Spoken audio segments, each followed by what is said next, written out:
बहुत समय पहले की बात है।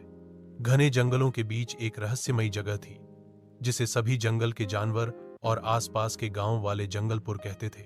यह जंगल इतना विशाल और पुराना था कि उसकी सीमाएं कोई भी पूरी तरह से नहीं जान पाया था। उसमें सूरज की रोशनी भी मुश्किल से पहुंचती थी और पेड़ों की शाखाएं इतनी मोटी और उलझी हुई थीं कि उनमें से रह रह कर कोई न कोई आवाज आती थी। कभी हंसी की, कभी रुलाई की, तो कभी कभी किसी रहस्यमयी संगीत की जो हवा में गूंजता रहता था। जंगलपुर में बहुत से जानवर रहते थे, लेकिन इस जंगल के राजा थे बाहुबली सिंह, एक समझदार और दयालु शेर जिसने जंगल में वर्षों से शांति बनाए रखी थी।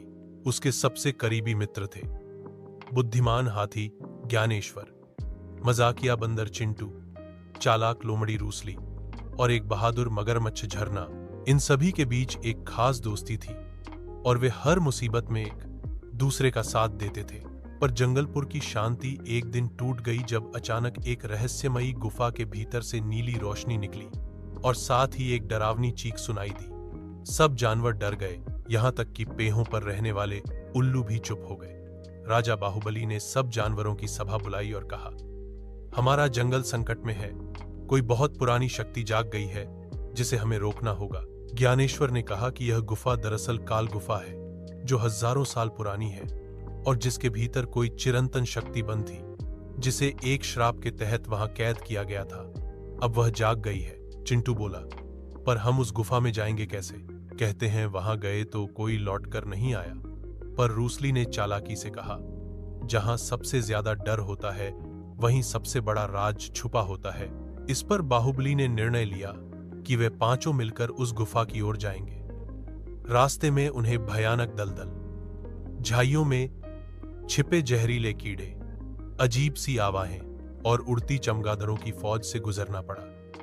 पर वे नहीं रुके। झरना ने अपनी पीठ पर सबको पार कराते हुए एक गहरी नदी को पार करवाया, जहां पानी के भीतर कुछ रहस्यमयी परछाइयां उनके साथ साथ तैर रही थीं, जैसे कोई पुराना देवता उनकी परीक्षा ले रहा हो।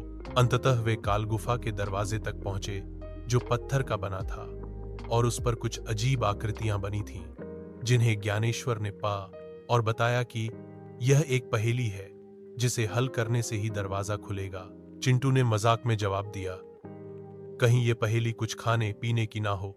सब हंसे, लेकिन तभी दरवाजा अपने आप हिलने लगा जैसे उस पर किसी की आत्मा का कब्जा हो।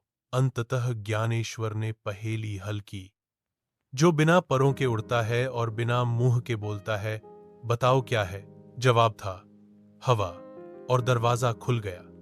उनके सामने एक अंधेरा गलियारा था जहां सिर्फ एक नीली रेखा सी रोशनी दूर तक जाती थी।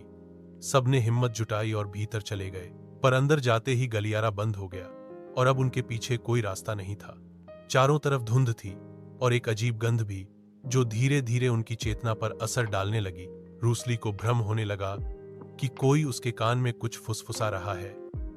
चिंटू को हौंसी आने लगी बिना वजह और झरना को गुस्सा।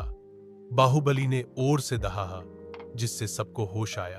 तभी एक जादुई प्राचीन पत्थर के पास उन्हें एक चमकता हुआ गोला दिखाई दिया जिसमें जंगलपुर का इतिहास घूम रहा था। कैसे हजारों साल पहले एक राक्षस महाशूल जंगल पर राज करता था और कैसे उसे एक योगी ने उस गुफा में कैद किया था। अब वह फिर जागने को तैयार है। तभी जमीन कांपन